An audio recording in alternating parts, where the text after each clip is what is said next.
بسم الله الرحمن الرحيم الحمد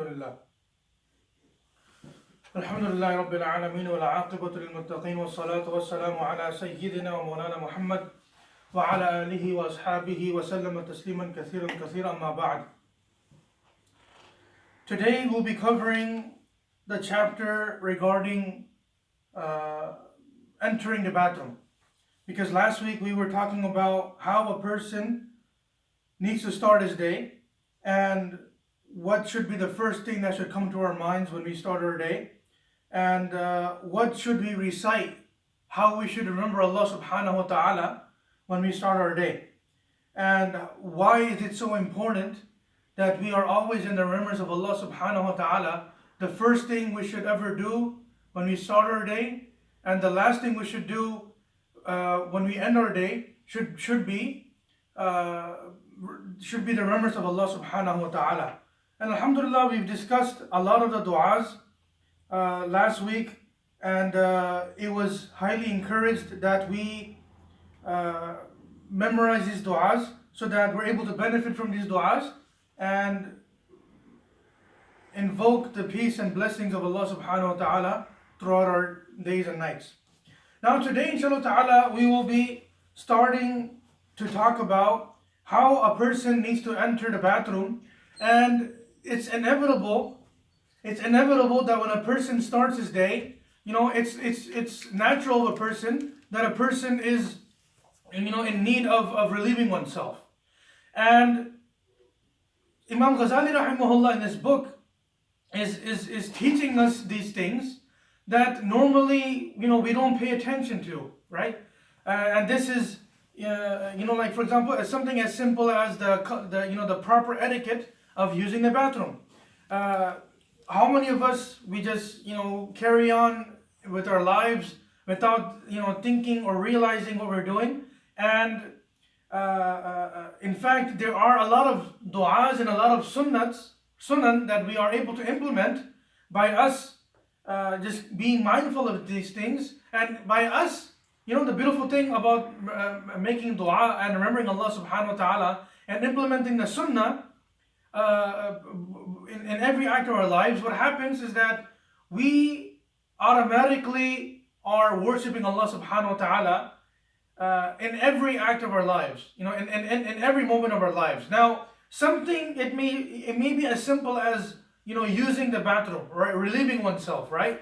This could also become an act of worship if it's done with the proper etiquette, with the proper du'as and the proper sunnah of Nabi Kareem sallallahu alaihi wasallam. And it may sound strange that how could one be worshipping Allah subhanahu wa ta'ala if a person is relieving oneself? Well, the idea of our deen, the idea of Islam, we need to shatter this ideology that as if Islam only exists in the masjid, right? Islam is not only just to become pious and pray 5 times a day, and to be well respected in society, grow out a beard and start dressing differently.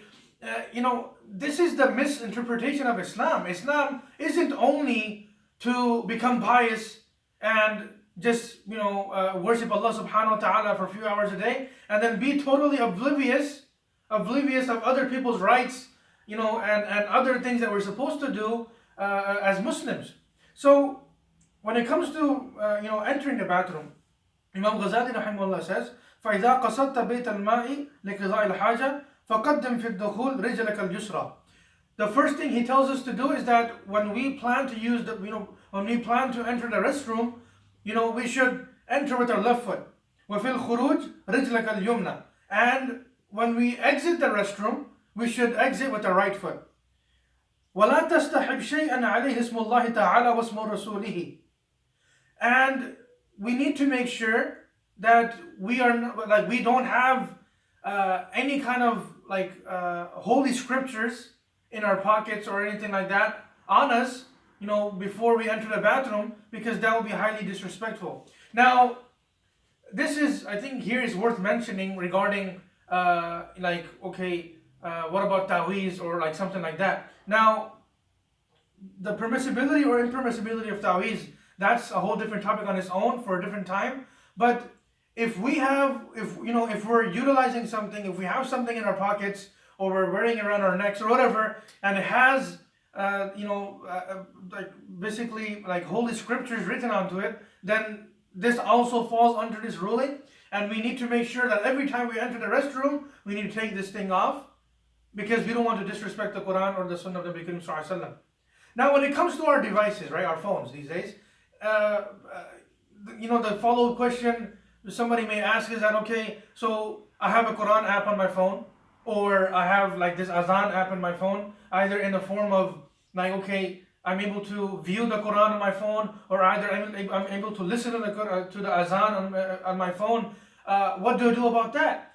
Even though, see, obviously, from the get-go, off the bat, if it's being displayed while we're entering the restroom, that's obviously, that will be impermissible. We're talking about if that app is like not being utilized at that moment, is stored away in your phone's memory, or when it comes to like something like an audio clip of the Azan being played or anything like that. As long as these apps are closed and they're not being utilized, or they're not on, right? They're not being displayed while you're entering the restroom, you'll be fine. And this is the fatwa that ulama give these days, is that, these kind of things, like technically by us viewing the app, or like by us reading the Quran, we're just viewing like a pixelated image, which is like put together by like thousands and millions of small pixels. So you're not actually reading the Quran, which is also the reason why scholars are of the opinion that you're allowed to read Quran, from your phone and off your phone, even without wudu, because it's not technically under the ruling of having a Quran in your hand. So, we have to make sure that we turn off the Quran app or any kind of app that has any kind of Islamic literature on there, and we turn it off before we enter the bathroom, before we enter the restroom. And we have to make sure as well is that the Azan is also turned off, because a few days ago I've witnessed this myself, is that being in the restroom, another person's phone went off, and it happened to be a salah time, like asr time, and this Azan was being played while this person was in the restroom. Now, obviously, it wasn't planned, but we need to take extra precautionary measures to make sure that this kind of disrespect does not occur. وَلَا تَدْخُلْ حَاسِرَ الرَّأْسِ وَلَا حَافِيَ الْقَدَمَيْنِ. And make sure that when you enter the restroom, make sure that your head is covered, وَلَا حَافِيَ الْقَدَمَيْنِ, and you also are not entering the restroom barefooted. So it is like etiquette. It is like part of etiquette to enter the restroom, covering your head, and also to enter the restroom, while putting on some, bathroom sandals on or anything like that, something like that. Because when it comes to, wearing some kind of shoes, right? These days, we live in a society these days, right? Especially in the past 100 years, is that, we have started to build our restrooms like in our homes. This wasn't common, like in the history of mankind. It wasn't common for people to like build the restroom in like in the same building that they're living in. They would have to go out into the backyard, or whichever way the culture was that, okay, they would go relieve themselves. And at that time, obviously, you would not go barefoot. You would have to have something on, wear some shoes or sandals. But even though we have our restrooms in our homes now, and they're clean, they're not filthy, they're not dirty, and alhamdulillah, our restrooms are clean, but still, it is still out of etiquette that we should wear some sandals, just to be safe, that you never know what kind of najasa or impurity may be on the floor tile or whatever the flooring may be, and without even realizing, you might place your foot onto that, and then you're spreading impurities throughout the house. So it's always much safer to use bathroom sandals when we're using the restroom. وفي وقل عند الدخول بسم الله أعوذ بالله من الرجس النجس الخبيث المخبث الشيطان الرجيم. Imam Ghazali rahimahullah is instructing us to recite this dua before we enter the restroom. Now, one thing to clarify is that the dua to be recited before entering the restroom, it doesn't have to be recited right at the door of the restroom, right? That okay, I want to use the restroom, so I'm gonna pause before entering the restroom, recite the dua, and then enter. That is not necessary. What I mean by that is that if you're, for example, sitting in your living room and now you have to go relieve yourself, you could recite the dua while you're still sitting on your couch for you to go use the restroom. You don't have to recite the dua at the door at the restroom. And this could be applied to anything. You pull into the house, you park your car in the garage, you have to relieve yourself, even though the restroom is upstairs, but you make intention, okay, from this vehicle, I'm gonna, from my car, I'm gonna walk upstairs to use the restroom. While walking up there, or even while in the car, you're allowed to, it's totally fine to recite the dua at that time as well, because it's the point is that when you're intending to use the restroom, you recite the dua. See, the clarification is when you intend to use the restroom, you recite the dua, not when you are about to use the restroom. So وَقُلْ عِنْدَ الدُّخُولِ, when you are planning to use the restroom, or when you're about to enter, you recite this dua, Bismillah, A'udhu billahi min al-rijs al-najis. Now, obviously, it is also important to understand that we do not recite any kind of dua or any kind of dhikr or any other religious dhikr or something like Quran or Hadith or anything while in the restroom. This is very disrespectful. For a lot of us, this may be like stating the obvious, but for some of us, we might not even know that this is wrong or this is disrespectful. So, Bismillah, in the name of Allah subhanahu wa ta'ala, A'udhu billahi min al-rijs al-najis. I seek the protection of Allah subhanahu wa ta'ala from filth, rijs, and najis, and from shaitan. So Allah, I'm asking your protection, that you protect me from impurities, and also you protect me from shaitan. Al-khabith al-mukhbith. And shaitan, him like being the whisperer, shaitan al-rajim, shaitan himself in the rajim, the one who has been made rajam on. And the rajim means someone who has been stoned. Linguistically in Arabic, rajim means that person who has been like stoned or pelted with stones, right? So rajim in this context means that shaitan is stoned away from the mercy of Allah subhanahu wa ta'ala. He's chased away from the mercy of Allah subhanahu wa ta'ala. وَعِنْدَ الْخُرُوجِ, and when it's time for you to exit the restroom, what you say غُفْرَانَكَ. You say, oh Allah, forgive me. Now, scholars have mentioned interesting things, that why do we need to ask Allah subhanahu wa ta'ala to forgive us when we are exiting the bathroom, right? Exiting the restroom.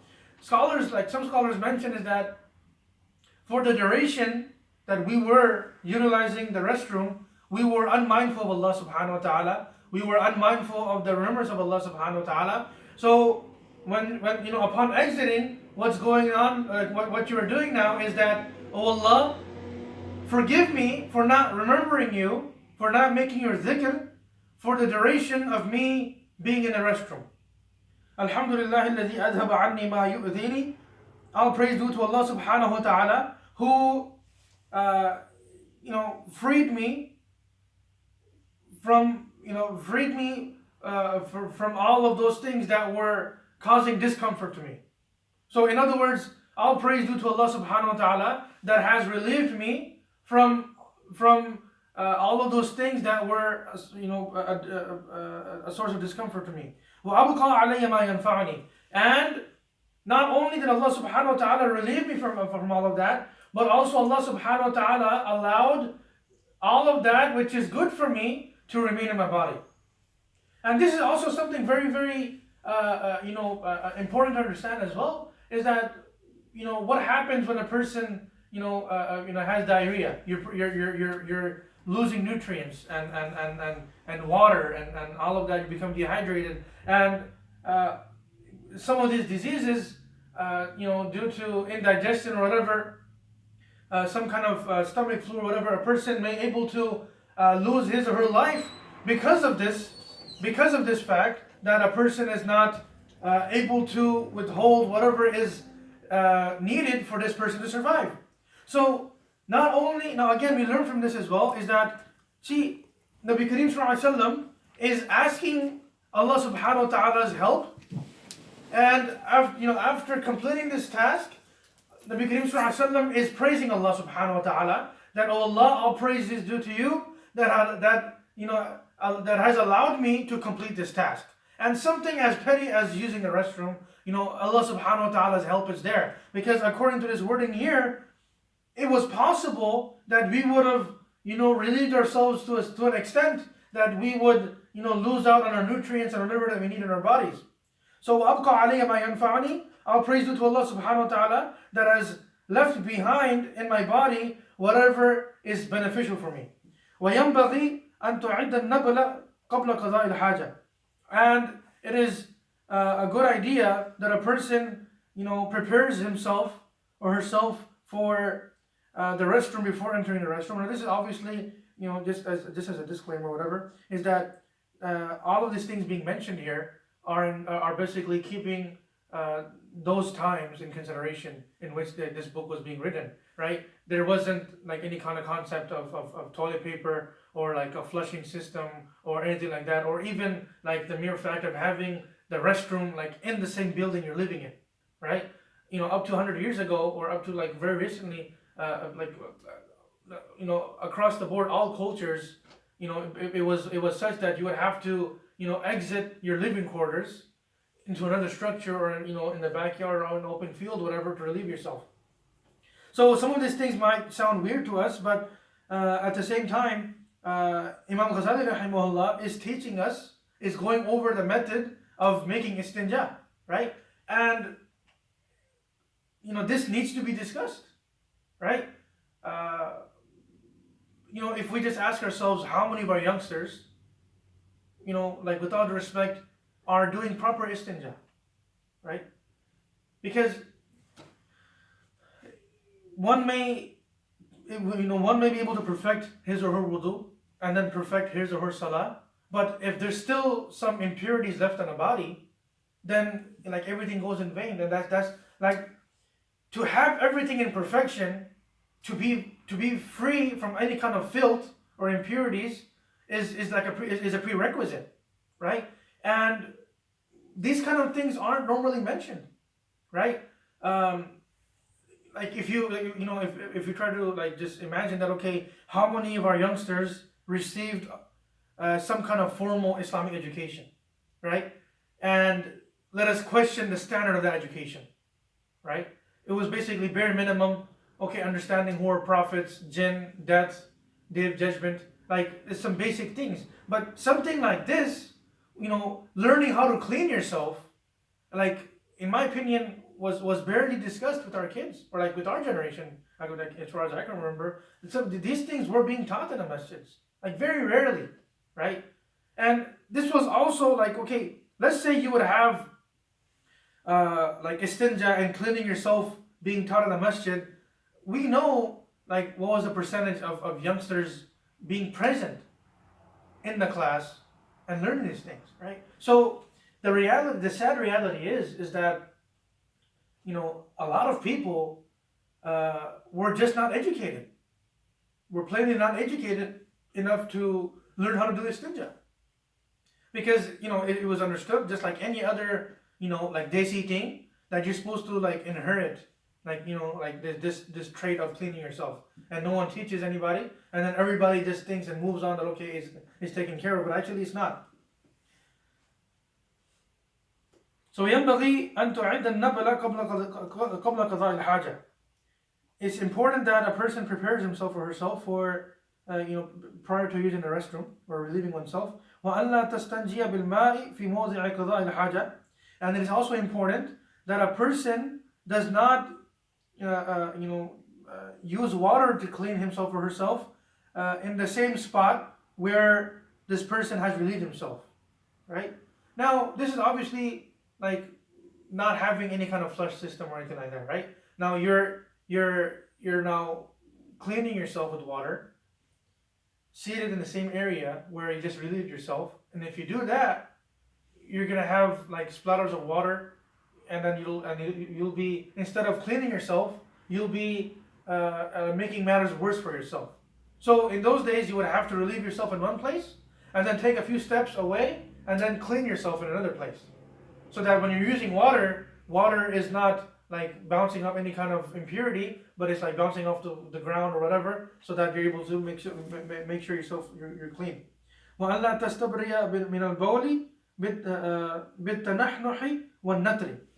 Now for males, this is something which is very, very important, that we're not taught, no one taught us this, is that it is very important for males to rid themselves from impurities using two methods. Number one, tanahnuh. Tanahnuh in Arabic means like making the sound of tanahnuh as well. It's like coughing a little bit, right? Coughing a little bit. Now, when you're coughing, you're putting some kind of force on your organ, and then this allows the impurity to leave the body. So it's important to do that, especially for men, right? For males. And one natr. Natr means to I hate to say this, but I hope there's no children watching, whatever, like online. But what's the chances, right? Only like 23 people watching. But it's important for males to like let off a cough, right? So that you're putting some kind of force on your organ, and you're allowing this impurity to exit your body. And natr means to squeeze your organ to make sure that you're allowing this impurity to leave your body. And this is very important. It's very important. Now think about it, right? These two like minute details of cleaning oneself, right? We don't know, for example. And by not following these steps, we still have impurities left in our bodies. And by us moving around, right? Or by us sitting walking upstairs or whatever, like by us, using some kind of force, right? After making wudu, what's happening? That impurity is leaving our body now, and has jeopardized our wudu, which has now jeopardized our salah, or any kind of worship that we're thinking of doing. So it's very important, for us to do this. So we should, back in the day, people used to, like, after relieving themselves, they would do something called chehel kadmi, right?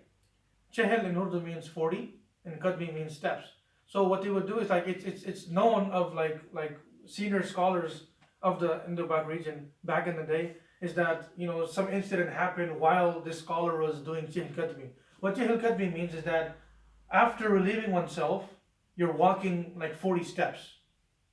You're walking 40 steps, and you're making sure that all impurities are leaving your body, right? And this might explain, for those of us that have went back home, when we see some seniors walking around, like walking back and forth for like a few minutes, this is why they're doing that, because they're ridding their bodies from any other impurity that they have, so that they're able to make wudu properly. So in books of fiqh, when it comes to this topic, there are other methods that have been mentioned as well, but the most common method is coughing, right? And also is to put some force on your organ as well. So وَبِإِمْرَارِ الْيَدِ عَلَى أَسْفَلِ الْقَضِيبِ, and also to clean yourself using your left hand. وَإِن كُنْتَ فِي الصَّحْرَاءِ. Now, if you happen to be in a desert, فَبْعُدْ عَنْ عن أعين الناظرين. Now this is obviously not having any kind of like a privacy screen. That okay, if you happen to be in a desert and you need to relieve yourself, فَابْعُدْ عَنْ أَعْيُنِ النَّاظِرِينَ. Make sure that you're far away from the, from people, that people are not able to see you. وَاسْتَتِرْ بِشَيْءٍ إِنْ وَجَدْتَهُ.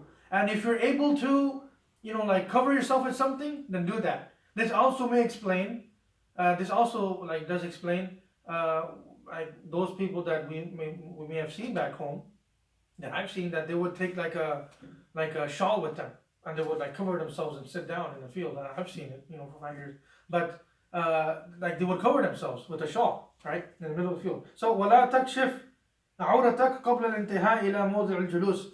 And make sure that you're uncovering yourself, when you're about to sit down, right? Obviously, you're not going to expose yourself, and then relieve yourself. Basically, while you're sitting down to open, basically expose those body parts for you to relieve yourself. ولا تستقبل الشمس ولا القمر ولا تستدبرهما. And make sure you're not facing the sun, neither you're facing the moon. And make sure your back, basically make sure that when you're relieving yourself, your face is not towards the sun, neither your back is towards the sun, neither is your face towards the moon. Like basically making sure your face and your back is not facing the sun or the moon. وَلَا تَسْتَقْبِلِ الْقِبْلَ وَلَا تَسْتَدْبِرْهُمَا. And make sure you're neither facing, or you're not facing the Qibla, neither facing your back towards the Qibla as well. وَلَا تَجْلِسْ فِي مُتَحَدِّثِ النَّاسِ. And make sure that you don't relieve yourself in such a place where people normally meet up, right? أو في ظلهم. Or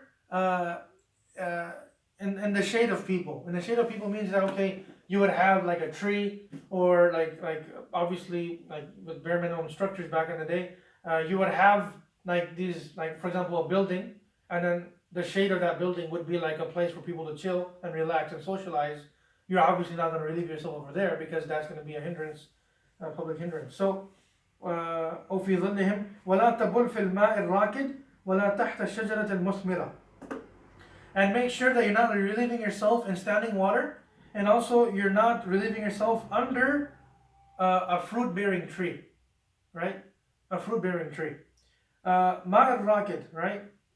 Make sure that one is not relieving oneself in standing water. The reason why is because standing water is possible to become impure. Now, when I say that is because, like,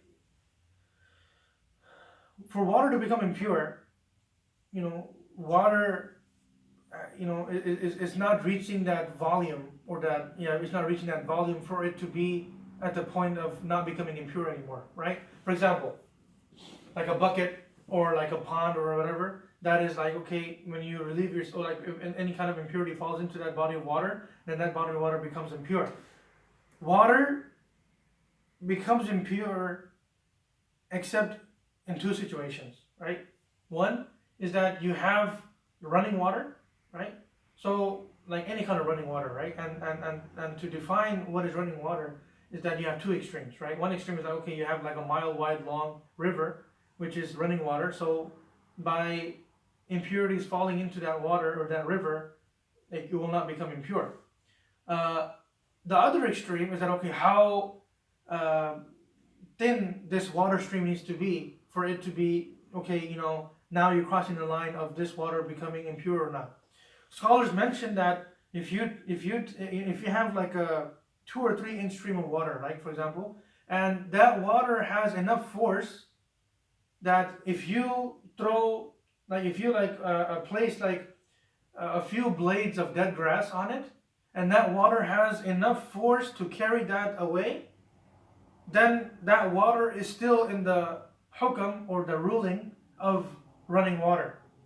So that would mean is that, okay, by impurity falling into that water, and this water having that stream of water having the capacity or the force to take away some, like a few blades of dead grass, this water is still fine, right? So that's the first category, running water. So yes, that means is that you go to American River, and upstream you have like a dog, like urinating into the water, right? Or like you see somebody dumping alcohol there or whatever. Now, uh, it may not feel clean, right? But the fact that okay, it's like Sacramento River or American River, and it's like 30, 40 feet upstream, and even though the water is flowing like in your direction, you're swimming in that same water, it may feel disgusting, right? But technically, the water is still pure. Technically, the water is still pure, and this is uh, obviously given the fact that okay, uh, impurities have not been like so much impurity has not been dumped into that water that now is starting to change the color or the smell or the taste of the water. So let's say, for example, um, I saw a picture of this past Eid of a river turning red in Bangladesh, right? Because of Eid, right? Because people slaughtering animals. Now, because of that much blood, now the river turned red. Now, this obviously you're gonna have to wait for you to be able to use that water until the redness is gone. Until now, after a few hours or however long it takes for the apparent like the color, the taste, or the smell of that impurity to go away. Up until that time, this river has also become impure now. So you're not able to utilize, you're not able to use that water. So that's also to explain that extreme as well. Is that okay? How much of impurity needs to be present in the water for you to say, this is just fine, right? If the color, the taste, or the smell of the water changes with that impurity, then that running water also becomes like not usable until like any of these characteristics are gone. So that's the first category, right, of water that is not able to become impure. Second category is it's not running water, but it's a large volume of water, like a large amount of water. And what scholars have mentioned is that it's uh,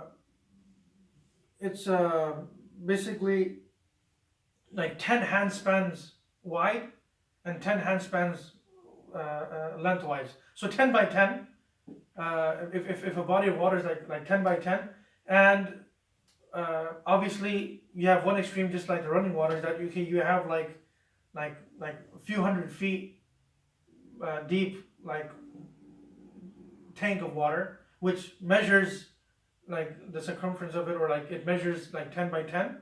But then the depthness of it, the more deeper it is, the more harder it is for it to become impure. The other extreme, right? The bare minimum of that is that if take a handful of water, and the bottom is not exposed by you taking that handful of water away, that water is still in the hukam, or in the ruling of that water being not becoming impure. So the moment you pick up water and the bottom becomes exposed now, right, for a few seconds, for a few milliseconds, that water is now able to become impure, which means is that even though it may be 10 by 10, right, 10 handspans by 10 handspans, I'll give the inshallah exact square footage of that. But the point is that even though you may have the measurements there, but now it's so shallow now that it is now able to become impure. So even if you have like the same scenario, like you have a dog, urinating into the water, or somebody dumping alcohol into that body of water, now that water becomes impure. Now the follow-up question that, okay, so Yasir, what do you do when you have impure water? How do you like recycle water or something like that? Well, the answer is simple, is that you dump that water into either of these categories, either in the ocean or either in a river, and then the rest of the water will become pure again. So this was worth mentioning because it is challenging sometimes that you have like a 5-gallon bucket, and then something falls in it, and then you ask yourself, okay, am I able to use this or not? Especially if water is scarce at that moment. So uh,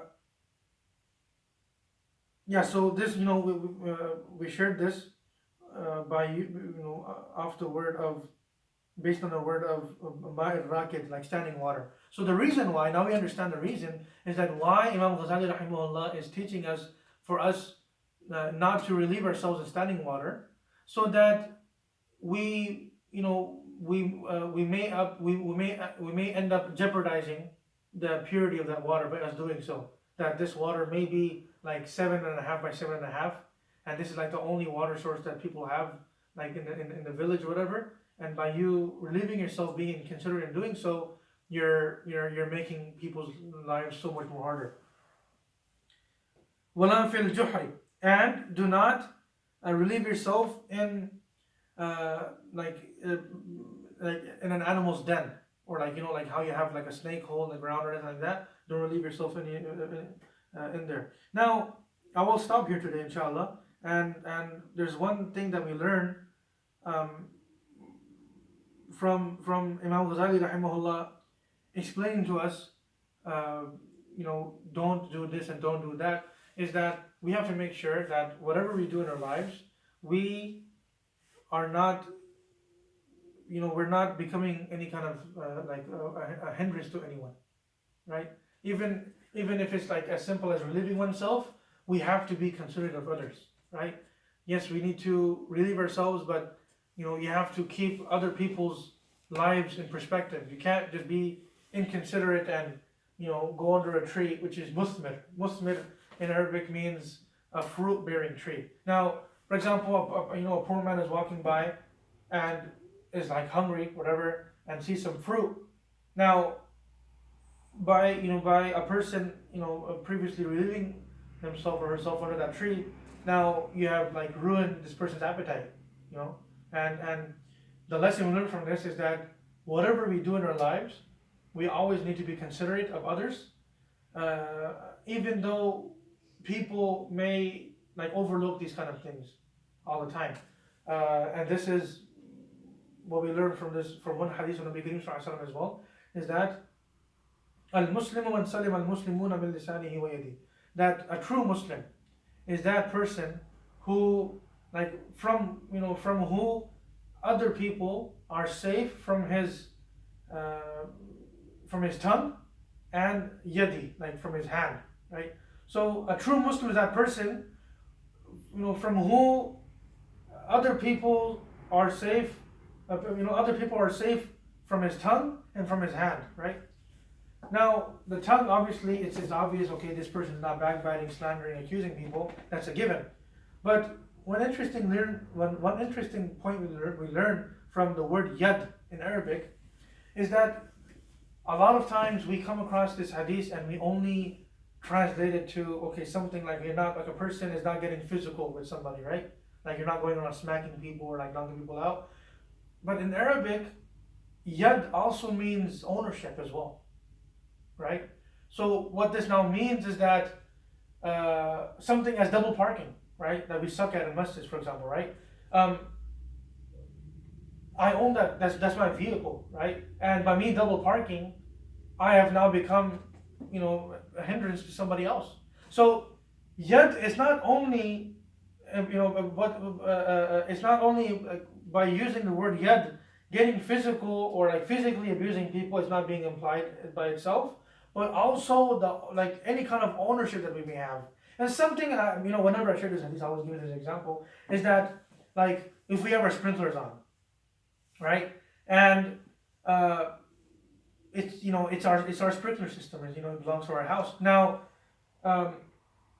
let's say one sprinkler is like a few degrees off, and it's now like, okay, like spraying water onto the sidewalk, and you have people walking, up and down that sidewalk every day, and when it comes to your house, like, they have to like go onto the street and then come back on the sidewalk. Why? Because your sprinkler system is going to spray them with water. Now, this is another example, is that we overlook, right? But something as petty or as minute as a sprinkler system, to make sure that this water is not, it's not waiting other people that are walking up and down the sidewalk, and it's also our responsibility. So ownership also is very, very important, that whatever we do, we never, hurt anybody with our tongues.